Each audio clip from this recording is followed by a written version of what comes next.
नमस्कार। आज हम सब मिलकर हिंदी साहित्य की एक बहुत ही प्यारी और दिल को छू लेने वाली कहानी सुनेंगे। कहानी का नाम है एक टोकरी भर मिट्टी और इसे लिखा है माधवराव सप्रे जी ने। ये कहानी, जानते हैं, इंसानियत और घमंड के बीच जो एक पतली सी लकीर होती है उसे बहुत खूबसूरती से दिखाती है। तो चलिए इस खूबसूरत कहानी की दुनिया में चलते हैं। तो कहानी में आगे बढ़ने से पहले एक सवाल है जिस पर हम सबको सोचना चाहिए। सवाल ये है कि क्या पैसे का घमंड हमारी इंसानियत से भी बड़ा हो सकता है?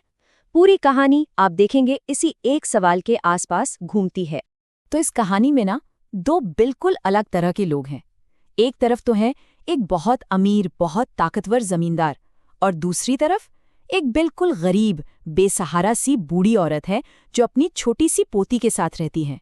कहानी की शुरुआत एक ऐसे सीन से होती है जिसे आप आसानी से अपने मन में देख सकते हैं। सोचिए, एक बहुत बड़ा आलीशान महल है और उसके ठीक बगल में एक छोटी सी टूटी फूटी सी झोपड़ी।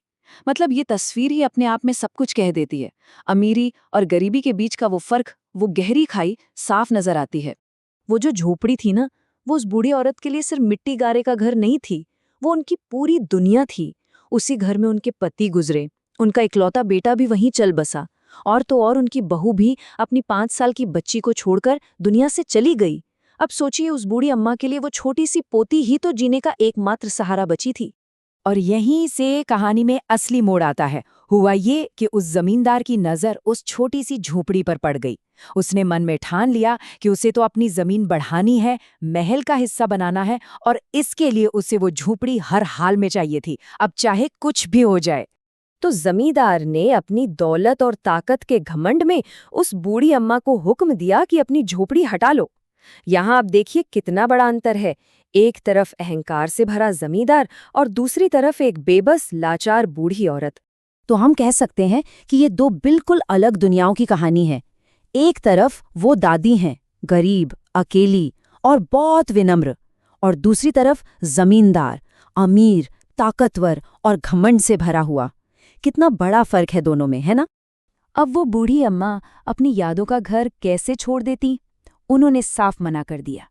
तो जमींदार ने क्या किया? उसने अपनी ताकत का गलत इस्तेमाल किया।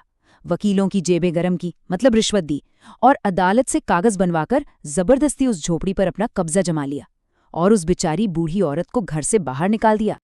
यहाँ दो शब्द आए हैं, चलिए उनका मतलब भी समझ लेते हैं। निष्फल का मतलब होता है बेकार, या जिसका कोई नतीजा न निकले, और कब्जा तो आप समझ ही गए होंगे, यानी किसी चीज पर जबरदस्ती अपना हक जमा लेना। ठीक है, तो कुछ दिन बीत गए। जमींदार अपनी उस नई जमीन पर बड़े शान से टहल रहा था।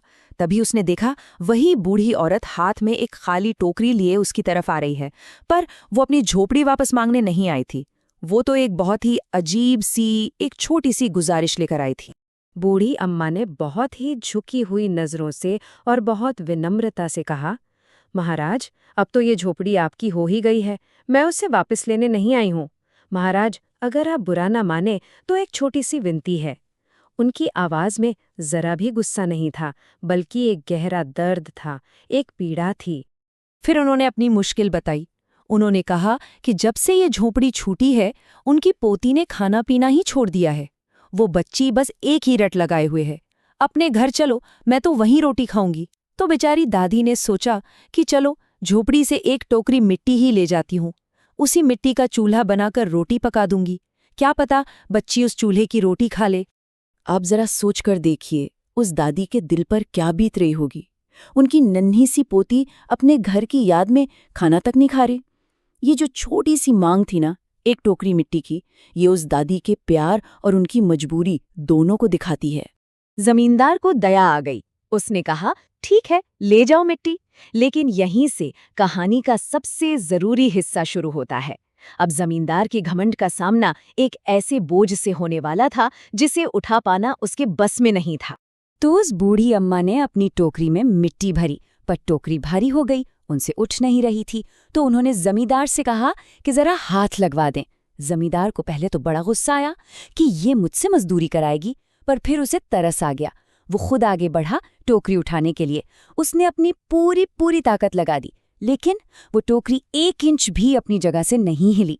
जब अपनी सारी ताकत लगाने के बाद भी वो उस मामूली सी टोकरी को नहीं उठा पाया तो वो जमींदार शर्म से लाल हो गया।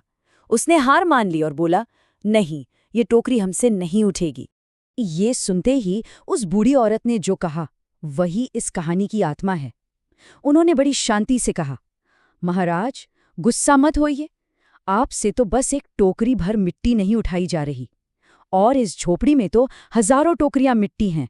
उसका बोझ आप पूरी जिंदगी कैसे उठाएंगे? यहां बोझ का मतलब सिर्फ मिट्टी का वजन नहीं था, ये बोझ था उस अन्याय का जो उसने किया था। बूढ़ी अम्मा के ये शब्द जमींदार के दिल में तीर की तरह लगे। एक पल में उसका सारा घमंड, सारा नशा उतर गया और उसे अपनी गलती का एहसास हुआ। यहाँ आप देख सकते हैं कि जमींदार कितना बदल गया। जो इंसान पहले पैसे के नशे में अंधा और घमंडी था, वही अब शर्मिंदा है, उसे पछतावा हो रहा है और वो समझ गया है कि उसका सही कर्तव्य क्या है। तो बस उस बूढ़ी अम्मा के शब्दों ने जमींदार की आंखें खोल दी थीं। उसे अपने किए पर बहुत पछतावा हुआ। उसने उस औरत से माफी मांगी और पूरे सम्मान के साथ उसकी झोपड़ी उसे वापस कर दी। और इस इतनी सुंदर कहानी को लिखने वाले हैं माधवराव सप्रे जी। आपको जानकर शायद हैरानी हो कि वो मराठी भाषी थे, लेकिन लोकमान्य तिलक से प्रेरणा लेकर उन्होंने हिंदी में लिखना शुरू किया और हिंदी साहित्य को बहुत कुछ दिया। बल्कि ये कहानी एक टोकरी भर मिट्टी हिंदी की पहली कहानियों में गिनी जाती है। तो आखिर इस कहानी से हम क्या सीख सकते हैं? पहली बात तो ये कि पैसा और ताकत का घमंड ज्यादा दिन नहीं टिकता। दूसरी ये कि जब हम किसी के साथ गलत करते हैं तो उसका बोझ बहुत भारी होता है। तीसरी सीख है कि असली ताकत विनम्रता और समझदारी में होती है। और सबसे जरूरी बात, सच्ची इंसानियत अपनी गलती को मानने और उसे सुधारने में है। और जाते जाते ये कहानी हम सबके लिए एक सवाल छोड़ जाती है कि हम अपनी जिंदगी में ऐसी कौन सी टोकरी भर मिट्टी का बोझ उठाए घूम रहे हैं? कौन से ऐसे अन्याय का बोझ जिसका हमें शायद एहसास तक नहीं है?